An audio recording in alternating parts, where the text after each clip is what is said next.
प्रिय विद्यार्थियों सभी को जय श्री राधे कृष्ण। जैसा कि आप जानते हैं मैं अपने चैनल दिव्यांशी क्लासेस 9698 पर आपको भौतिक विज्ञान इंटरमीडिएट के लगातार आंकिक प्रश्नों की श्रृंखला आपको उपलब्ध करा रहा हूं। आप मेरी वीडियो को वॉच करते रहिए और जिससे आपके जो फिजिक्स का पेपर हो उसमें एक बेहतरीन प्रदर्शन कर सकें और नंबरों में एक अच्छा स्कोर बना सकें। तो आप आइए चलते हैं उसी क्रम में कुछ आंकिक प्रश्न लेके आज मैं फिर आया हूं आपके सामने। तो आइए चलते हैं आंकिक प्रश्न की ओर। पहला क्वेश्चन कुछ इस प्रकार है कि निम्न परिपथ में, पहला क्वेश्चन है ये, निम्न परिपथ में धाराएं I1, I2 तथा I3 के मान ज्ञात करने हैं। एक दिए पीएन संधि डायोड का एक परिपथ है। आइए तो इसमें देखेंगे ये बैटरी जो दे रखी है शायद कितनी है, 20 वोल्ट की है। तो बैटरी है आपकी 20 वोल्ट की दे रखी है। तो देखें अब आपको ये ध्यान रखना है, ये जो डंडा है इसको कहते हैं N, इधर को कहते हैं P। ये P है और ये N है, ये आपका P है और ये N है। ये 3 डायोड हैं D1, D2 और D3। तो अगर आप गौर करें जो पीएन संधि डायोड है, यदि P के बैटरी के P को जोड़ेंगे हम धन सिरे से और N को ऋण सिरे से जोड़ा जाता है, तब जो है आपका पीएन संधि डायोड जो होता है, ध्यान समझना है, ये पॉजिटिव है ये नेगेटिव। यदि P को जोड़ा जाएगा नेगेटिव से, P पॉजिटिव से N नेगेटिव से जोड़ा जाए तो संधि डायोड कैसा होगा, अग्रदिशिक होगा। और यदि P नेगेटिव से और N पॉजिटिव से जोड़ा जाएगा तो उत्क्रम दिशिक होगा। तो यहाँ ध्यान दीजिए कि जो D1 है, D1 ये बैटरी के ऋण सिरे से जुड़ा है, तो ऋण सिरे से तो D1 काम ही नहीं करेगा।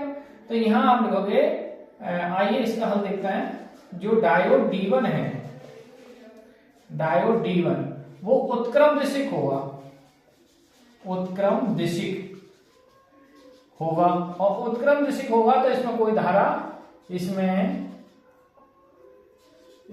कोई धारा प्रवाहित नहीं होगी। क्यों नहीं होगी? क्योंकि P क्षेत्र से कोटर और N क्षेत्र से जो इलेक्ट्रॉन है वो संधि में जाएंगे नहीं, तो एक दूसरे से मिलेंगे नहीं, तो जो है वो धारा का प्रवाह नहीं होगा। ठीक है, उत्क्रम दिशिक में। अब आप देखिए, क्योंकि P जो होते हैं होल्स होते हैं, और होल्स किसके ओर मुड़ जाएंगे, नेगेटिव तार की ओर मुड़ जाएंगे। और N में कौन होते हैं, इलेक्ट्रॉन होते हैं, इलेक्ट्रॉन पॉजिटिव की ओर। तो जो तारंबद्ध है, जो फ्लो है वो नहीं होगा, इलेक्ट्रॉनों का जब फ्लो नहीं होगा, वो कोटर से नहीं मिलेंगे तो वो आपका धारा नहीं मिलेगी। तो यहाँ D1 जो है हमारा वो उत्क्रम दिशिक है, उत्क्रम दिशिक में है, तो इसमें धारा प्रवाहित नहीं होगी। इसका मतलब क्या हुआ, अतः जो I1 है, I1 जो बह रही है इसमें, I1 की वैल्यू कितना हो गई, 0। अब हमें क्या निकालना है, I2, I3 और I और निकालनी है। तो देखें ये जो निकालने के लिए हम आप देख रहे होंगे जो D2 है, D3 ये कौन सी क्रम में, समांतर क्रम में। आप लिखोगे अतः डायोड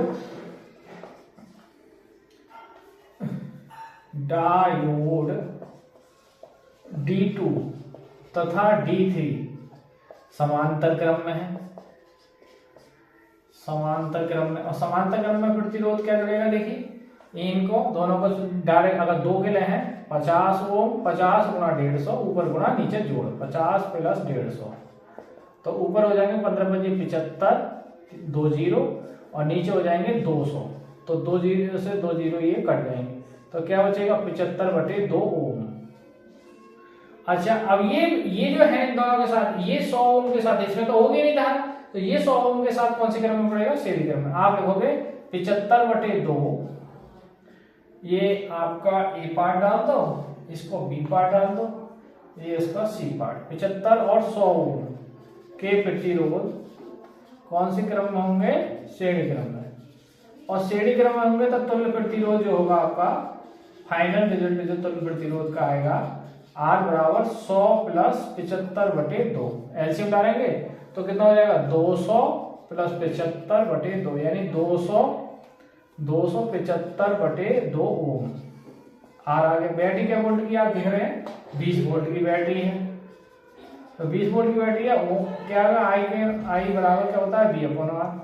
तो आप यहाँ नोट करें, मैं इसको फिर रफ करता हूँ और उसके बाद आगे हल करता हूँ। तो हमें I2, I3 ज्ञात करनी है और I ज्ञात करनी है। तो यहाँ से I तो निकल आएगी, I2, I3 ज्ञात करेंगे।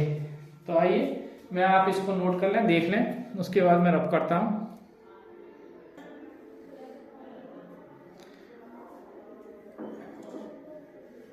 आई ध्यान देखिए, आई बराबर बी अपॉन आर, तो बी का मान कितना 20 और आर का मान कितना निकाल लिया हमने यहाँ 275 बटे, तो 2 ऊपर आ जाएंगे और 2 ऊपर आएंगे, 275 4 पंजे 20 और 5 पंजे 25 बचे 2 5 पंजे 25, तो 8 बटे 55 एम्पियर आएगी धारा का मान। अब देखिए बंद परिपथ, अब बंद परिपथ कौन सा, ए सी एफ एच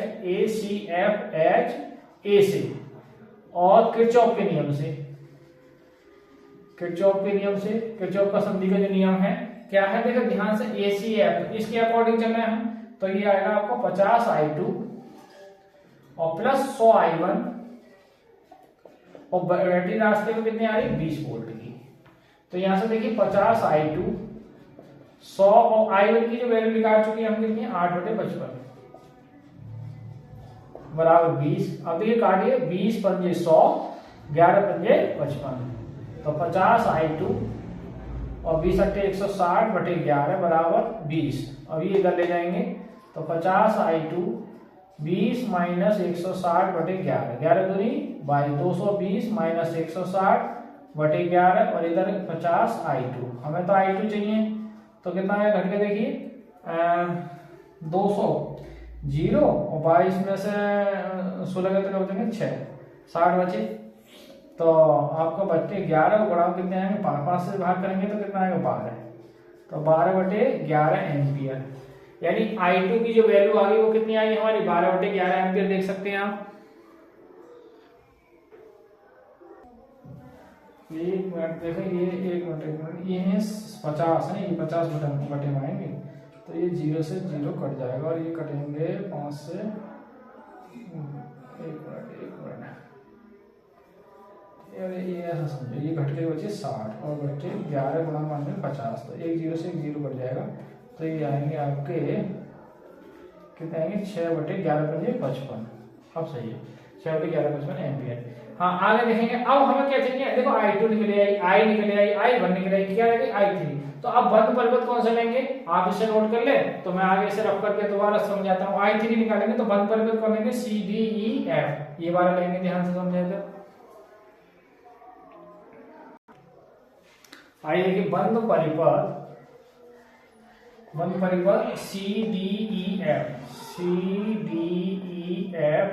C से, देखिए ये रास्ता चले हैं, तो इसके अकॉर्डिंग चल रहा है 150 I3 और ये इसके विपरीत आ रहे हैं माइनस के 50 I2 और बैटरी रास्ते में कोई है ना 0, तो हमें तो 150 I3 बराबर कितने हैं 50 I2। अब ये बटे में I3 की वैल्यू चाहिए तो 50 और I2 की वैल्यू कितनी है हमने अभी निकाली 6/55 है, और बटे में क्या जाएंगे 150, तो ये कट जाएंगे साहब 3 बार, तो यहाँ से I3 की जो वैल्यू आ जाएगी 6/3 गुणा 55 और 3 से 6 करेंगे 2 बार, तो I3 की वैल्यू कितनी आएगी 2/55 एम्पियर। तो अब आपने देखा कि I1 की मान कितना आ गया 0, जो I का मान आया वो आया आपका, I का जो मान आपने देखा वो कितना आया, मैं आपको निकाल चुका हूँ, I का मान 8/55 एम्पियर और I2 का मान कितना आया, I2 का मान निकाला अभी 6/55 और I3 की वैल्यू निकाली वो कितनी आ गई आपकी 2/55, तो ये सिगरे मान आ गए इस क्षेत्र के। I1, I2, I3 के मान पूछ रहे हैं, मैंने वो आपको सब निकाल के दिखा दिए न्यूमेरिकल में, ठीक है। ये ध्यान रखना है पीएन संदेश उत्क्रम दिशक है या अग्र दिशक है, उत्क्रम दिशक है तो काम नहीं करेगा, धारा कोई प्रवाहित नहीं होगी, ठीक है, तो आप नोट कर सकते हैं इसको। आइए क्वेश्चन चलते हैं, तो यह क्वेश्चन है एक समतल विद्युत चुंबकीय तरंग के वैद्युत क्षेत्र का सदिश आयाम E0 150 मीटर प्रति कूलम तथा आवृत्ति ν बराबर 50 मेगाहर्ट्ज है, ज्ञात कीजिए चुंबकीय क्षेत्र का आयाम और कोणीय आवृत्ति और तरंग दैर्ध्य। तो देखिए इसको हम ज्ञात करने के लिए क्या होता है, सूत्र ध्यान दो, जो B0 होता है, B0 फर्स्ट इसका हम देखते हैं, B0 बराबर होता है E0/C। अब आप क्या धरेंगे, इसका मान धरेंगे तो E0 का मान कितना देखा, देखो 150। और C प्रकाश की चाल होती है, निश्चित होता है 3 × 10 की पावर 8। 3 से भाग करेंगे तो कितना आएगा 50। तो ये आएगा 50 और ये 10 की घात 8 प्लस की ऊपर जाएगा हो जाएगी माइनस की। तो यहाँ इसको लिख सकते हो 50 को 5 × 10 और 10 की पावर -8, एक घात ये प्लस की है तो एक कम हो जाएगी, तो 5 × 10 की पावर -7 और इसका मात्रक क्या होता है टेस्ला। ये फर्स्ट पार्ट। सेकंड पार्ट में क्या पूछ रहा है, देखिए कोणीय वेग, कोणीय आवृत्ति। आपकी जो कोणीय आवृत्ति होती है वो क्या होती है 2πf, ओमेगा बराबर क्या होता है 2π न्यू। तो 2π और न्यू की वैल्यू कितनी दे रखी है 50 मेगाहर्ट्ज है। मेगा में कितने होते हैं 10 की पावर 6, तो 50 दूनी 100 पाई 10 की पावर 6। 100 को क्या लिखेंगे, देखिए पाई गुणा 10 की पावर 2 10 की पावर 6, तो कुल मिला पाई का मान कितना होगा 3.14 गुणा 10 की पावर कितनी हो जाएगी 8। मात्रक क्या होता है प्रति रेडियन प्रति सेकंड, रेडियन प्रति सेकंड। अच्छा थर्ड पार्ट होगा, थर्ड पार्ट में क्या पूछ रहे हैं आपका लैम्डा। यहाँ देखिए थर्ड पार्ट लैम्डा वाला क्या होता है C/न्यू। अब C की वैल्यू आप जानते हैं 3 × 10 की पावर 8 और न्यू की वैल्यू कितनी है 50 × 10 की पावर 6।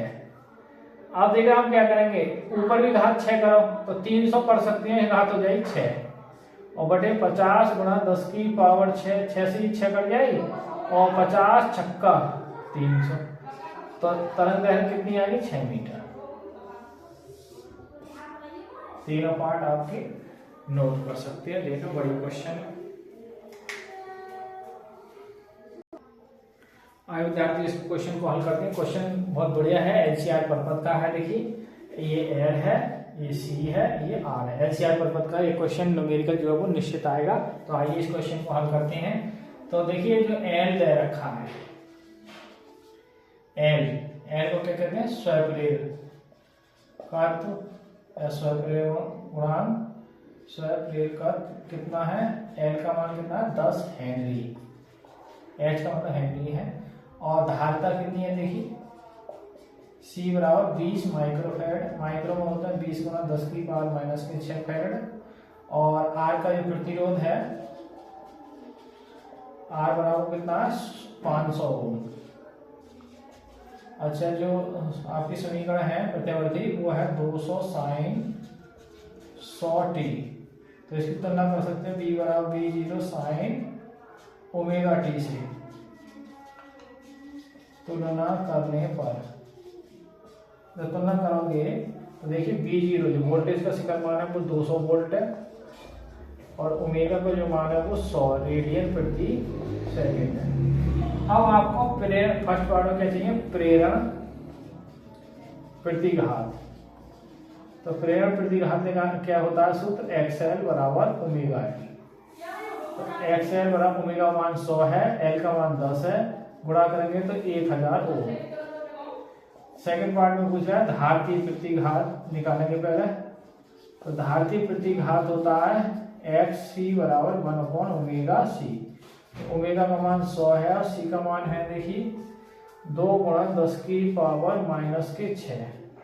अब -6 ऊपर जाएगा क्या करेंगे प्लस के, नीचे कितने हो गए 2000, ऊपर आप 6 जीरो को ऐसा करके लिख सकते हैं 1000 × 1000, तो 3 जीरो ये कट गए और 2 से ये कट जाएंगे 500 बार। तो x की वैल्यू कितनी आएगी 500। XL का मान कितना आएगा 1000, XC का मान कितना आएगा 500 और R का मान कितना दे रखा है 500। तो अब हमें क्या चाहिए फर्स्ट पार्ट में प्रतिबाधा। तो आप यहाँ तक नोट कर लीजिए, फिर इसको रख करके आगे बढ़ाते हैं। तो अब हमें XL का मान मिल गया 1000 है, XC का मान मिल गया, R का मान मिल गया, ठीक है। आगे करते हैं, अब प्रतिबाधा निकालेंगे। तो प्रतिबाधा के लिए आप पहले ये नोट कर लो।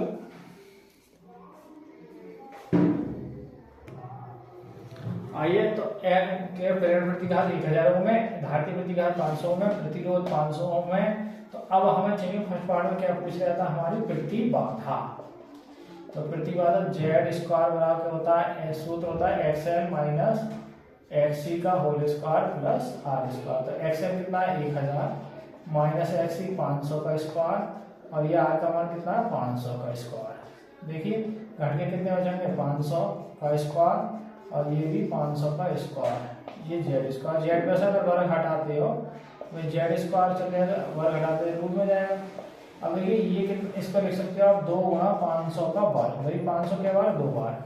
अब 500 को वर्ग होने में जैसे रूट से बाहर आ जाएगा तो 500 अंदर रूट 2 मात्र। फिर से बात आ गई। अब सेकंड पार्ट में पूछ रहा है शक्ति गुणांक।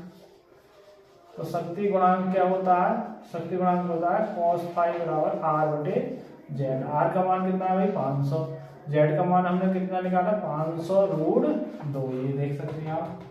तो 500 से 500 को भाग एक बार तो 1 बटे अंडर रूट 2। तो शक्ति गुणांक क्या आ गया आपका 1 बटे अंडर रूट। थर्ड पार्ट में पूछ रहा है कलांतर बताओ। तो कलांतर क्या होता है फाई, फाई निकालेंगे। तो फाई बराबर देखिए अब आप यहाँ देखेंगे cos फाई की जो वैल्यू आई वो कितनी आई 1 बटे अंडर रूट 2। तो cos फाई बराबर 1 बटे अंडर रूट 2 कितने का होता है पाई बटे 4 का। तो cos से cos कैंसिल, तो फाई की वैल्यू कितनी आ गई पाई बटे 4 या 45 डिग्री। तो इस तरीका से ये न्यूमेरिकल कंप्लीट हुआ। आप में से देखते हैं बड़े न्यूमेरिकल था, एनसीआर पर्पज पे जरूर आएगा। तो प्रिय विद्यार्थियों आज की वीडियो को यहीं रोकते हैं, विराम देते हैं। कल नेक्स्ट वीडियो में कुछ महत्वपूर्ण प्रश्नों के आंकिक प्रश्नों के साथ मैं कल फिर आपके सामने हाजिर होऊंगा। तब तक के लिए हमारे चैनल को लाइक और सब्सक्राइब जरूर कीजिए, जिससे और बच्चों को भी अपना भला हो और फिजिक्स में नंबरों में अच्छा स्कोर बना सकें। तो इसी के साथ आज के लिए यहीं विराम करते हैं, रोकते हैं। ठीक है, तो सभी को जय हिंद, जय भारत, जय श्री राधे कृष्णा।